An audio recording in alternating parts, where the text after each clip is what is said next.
Day 3. I took yesterday off, so I guess it's technically the 4th day, but I'm going to paint from the nose to the forehead.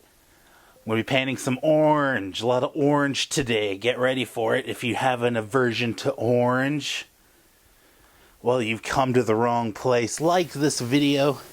I have a feeling this orange is going to be the hardest layer, as it's got to go up against a lot of colors.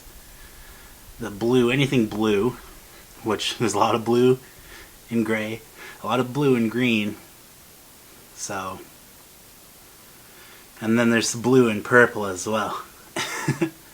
So I don't want to mix in the color too much, and it's really hard not to because everything is wet, even though it's been days and days.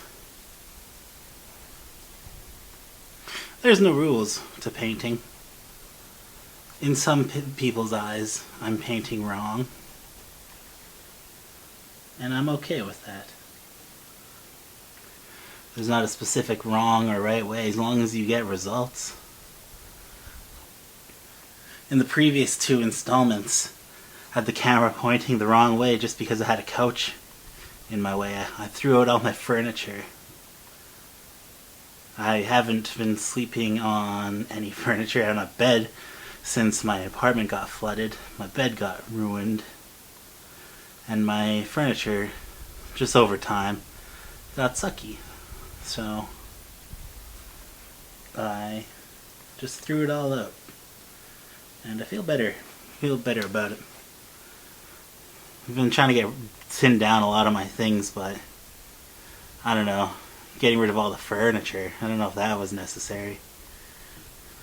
Try to push all the pigment that I picked up right there.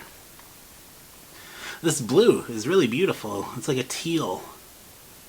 And I guess I made that by just having blue and adding the tiniest bit of yellow.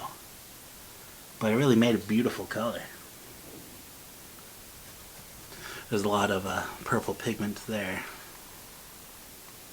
That kind of went over the line. But this purple is a very reddish purple, red-violet. Painting is a release for me.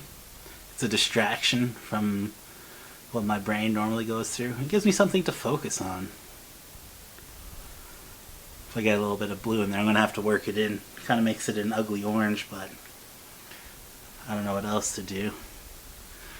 Just roll with it. I think my foyer into painting, sticking with acrylics for as long as I did, was a good move. It gave me the practice. And I managed to create some good pieces with acrylics. But for some reason, something about oil painting just feels right. I find I have to work the oils into the paint a lot more than the acrylics were. I could just paint on top of the canvas, but now I feel like I'm working into the canvas.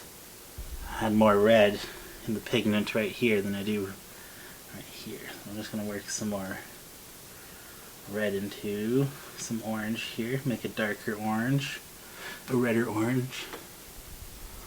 I guess I'll just kind of work in stripes a bit. I think that's a good idea. It is such a big cat. I'm not used to painting on this scale. I've only painted a few big cats like this. This one I'm trying a new style, which is a kind of an abstract style. So it's a free-for-all, really. I wanted to start another painting today. Do one of my little 8x10 cats. I didn't actually do it. I just started painting this instead. I didn't want to paint this because I didn't want to have the camera set up because I had a friend over. But I ended up just getting started without the cameras. I just made a bass solo track for my next album I'm working on. This will be the 3rd one I've released. I'm going to release just by myself online. And it's just going to appear one day. And No one's gonna listen to it. It's gonna be a grand old time. It's gonna be a terrible album. That's why no one's gonna listen to it. But, I mean, when you set out to make a terrible album, and you make a terrible album, you don't really expect people to listen to it. Less blue getting mixed in the orange, the better. It's a pretty dark green, these eyes. So I have the potential to pick up a lot of blue here when I get too close. I think I did alright there. I'm going to need a tighter brush. Using this big brush here.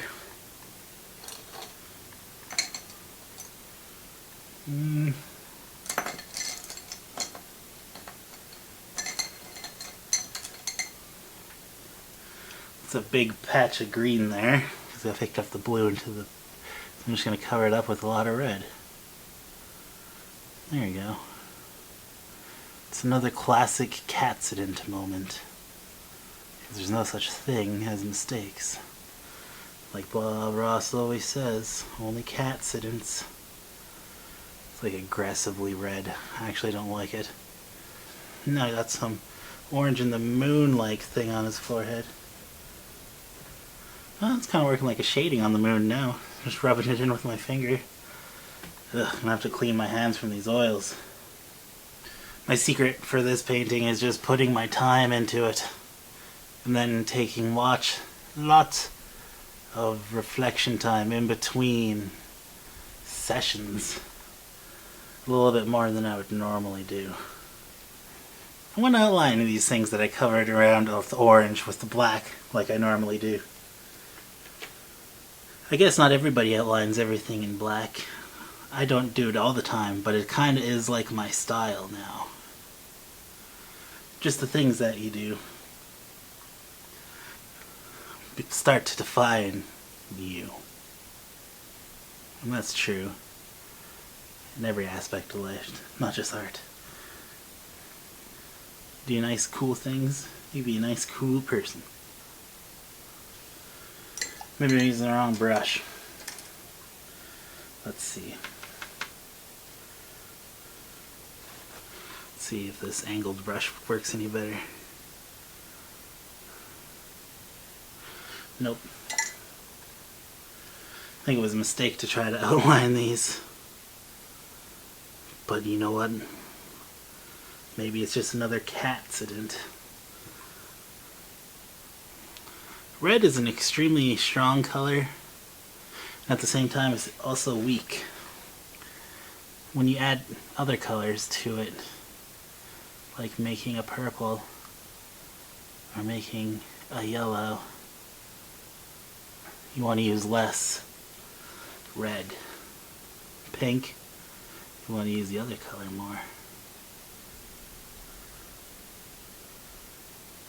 But it's not the most, well, it's more translucent, transparent than the other colors I find.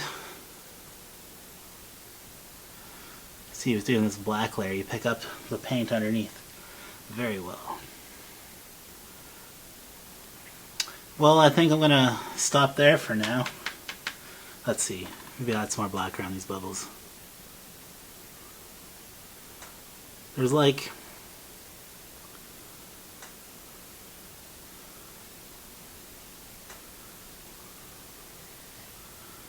I was just about to say there's no commitment, no.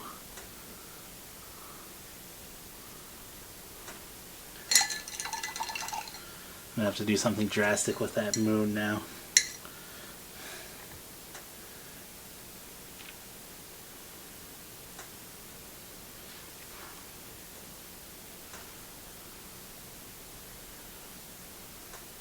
I wanted it to be a very pale moon, but now it's just gonna have to be a very, very dark moon.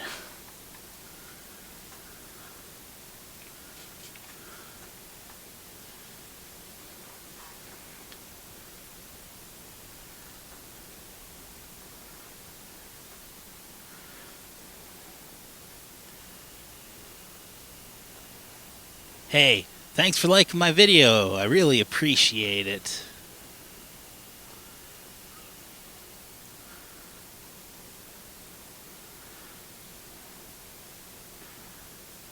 I was just watching someone else paint on YouTube, but they kept making a mistake on their oils and they kept scraping it off. And I guess that's something I could do too.